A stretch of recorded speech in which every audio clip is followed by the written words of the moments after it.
Daniel registrou profecias que indicavam o tempo em que um ungido se manifestaria. As promessas estavam diante de todos, mas compreendê-las não era tão simples.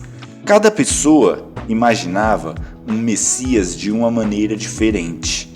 Alguns esperavam um grande comandante militar, um homem forte, capaz de reunir um exército e expulsar os romanos da Terra Santa.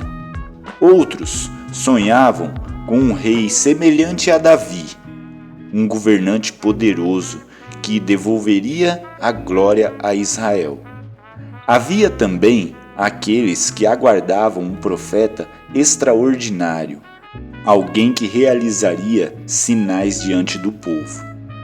E existiam os que já haviam perdido a esperança, depois de tantos séculos, depois de tantas gerações.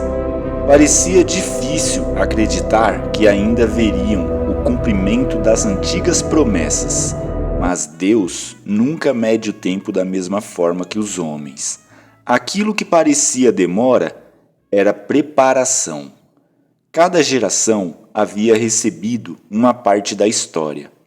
Cada profeta acrescentou uma nova peça ao grande plano da redenção. E agora, todas essas peças estavam prestes a se encaixar.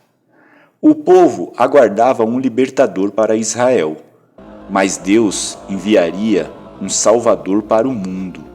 Esperavam alguém que ocupasse um trono em Jerusalém, mas Deus preparava um reino que alcançaria todas as nações. Esperavam a derrota de um império. Deus preparava a derrota do pecado. Essa era a diferença. Os homens olhavam para Roma. Deus olhava para toda a humanidade. E, sem que ninguém percebesse, o momento marcado desde a eternidade estava cada vez mais próximo. Muito em breve, o silêncio de 4 séculos seria rompido. Ao longo da história, os homens acreditaram que estava escrevendo o destino do mundo. Imperadores levantaram exércitos, reis construíram palácios, governantes expandiram fronteiras, mas, acima de todos eles, havia uma vontade soberana conduzindo cada acontecimento. Deus nunca perdeu o controle da história. Aquilo que os homens chamavam de coincidência era, muitas vezes, a providência de Deus agindo silenciosamente. Os impérios haviam preparado estradas. As cidades estavam ligadas por caminhos que atravessavam montanhas e desertos. Uma língua era compreendida por grande parte do mundo conhecido. As sinagogas, espalhadas por diversas regiões, preservavam as Escrituras, sem perceber. A humanidade estava sendo preparada para receber uma mensagem que mudaria tudo. Nenhum detalhe havia sido esquecido.